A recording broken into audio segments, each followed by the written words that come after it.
Technical chun cheti metrai tamសេចក្តីកំណត់របស់ច្បាប់ទទួលប្រជាពលរដ្ឋអ្នកនាំមុខស្ថាប័នអង្គភាពត្រូវទទួលប្រជាពលរដ្ឋផ្ទាល់យ៉ាងហោចមួយថ្ងៃក្នុងមួយខែនៅទីតាំងទទួលប្រជាពលរដ្ឋរបស់ស្ថាប័នការទទួលប្រជាពលរដ្ឋនេះដើម្បីស្ដាប់ទទួលនិងដោះស្រាយតវ៉ាចោទប្រកាន់សេចក្តីស្នើឆ្លោះបញ្ចាំងរបស់ប្រជាពលរដ្ឋបានទាន់ពេល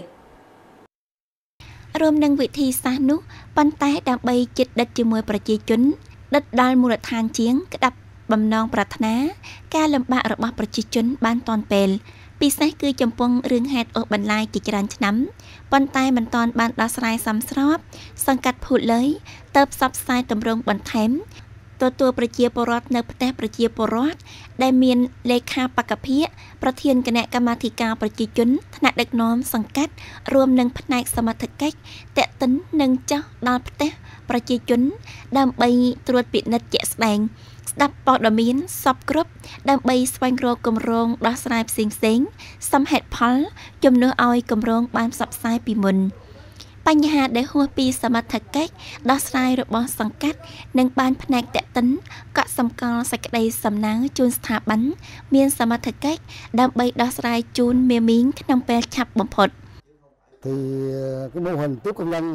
បកភិនិងគណៈកម្មាធិការប្រជាជនសង្កាត់ភូលើយបានអនុវត្តទម្រង់ទទួលប្រជាពលរដ្ឋនៅប្រទេសប្រជាពលរដ្ឋក៏មានអត្ថន័យថ្នាក់ដឹកនាំយកចិត្តទុកដាក់និងស្ដាប់យោបល់របស់ប្រជាជនដើម្បីលើកឡើងដំណោះស្រាយសម្រាប់ដោះស្រាយលំបាកឧបសគ្គជូនមេមីងលើភូមិសាស្ត្រសង្កាត់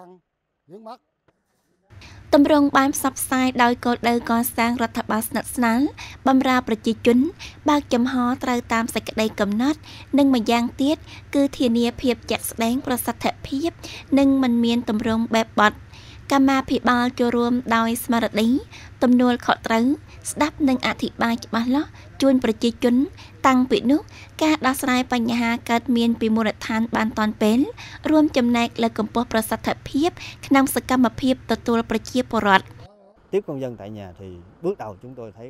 ទម្រង់ទទួលប្រជាពលរដ្ឋនៅប្រទេសប្រជាពលរដ្ឋប្រសិទ្ធភាពដំបូងគឺការពេញចិត្តរបស់ប្រជាជនកន្លងពីនោះប្រជាជនអាចរាយការណ៍ចែករំលែកជាមួយនឹងគណៈកម្មាធិការបករដ្ឋបាលឆ្លងតាមទម្រង់ទទួលប្រជាពលរដ្ឋនៅប្រទេសប្រជាពលរដ្ឋយ៉ាងប្រសិទ្ធភាពចំពោះករណីពីបណ្ដឹងតវ៉ាដីធ្លីនីតិវិធីអនុញ្ញាតសាងសង់របស់ប្រជាជននិងអាជីវកម្មដោយពាក្យស្លោកកសាងរដ្ឋបាលសម្រាប់សម្រួលទិន្នផលសុពលភាពប្រសិទ្ធភាពរដ្ឋបាលបម្រើរបស់ប្រជាជនអាស្រ័យប្រជាជននិងដើម្បីប្រជាជនទម្រង់ទទួលប្រជាពលរដ្ឋនិយាយរួមនិងទទួលប្រជាពលរដ្ឋនៅផ្ទះប្រជាពលរដ្ឋនិយាយដោយឡែកមិនត្រឹមតែបានចាត់ទុកជាភារកិច្ចនយោបាយសំខាន់របស់សង្កាត់ភូតឡើយប៉ុណ្ណោះទេថែមទាំងឆ្លងតាមនេះនៃជាការតបស្នងប្រសិទ្ធភាពរវាងបករដ្ឋបាលនិងប្រជាជននាំគោលការណ៍គោលនយោបាយចូលទៅក្នុងជីវភាពយ៉ាងឆាប់រហ័សក៏ដោយស្ដាប់ការឆ្លុះបញ្ចាំងពីប្រជាជនបានទាន់ពេលដើម្បីតាំងពីនោះសង្កាត់មានគោលការណ៍សេចក្តីសម្រេចសមស្របជាក់ស្ដែងឆ្លើយតបក្តីបំណងស្របច្បាប់របស់ប្រជាជនរួមចំណែកកសាងសង្កាត់ភូតលើយស្និទ្ធស្នាលដើម្បីបម្រើប្រជាជន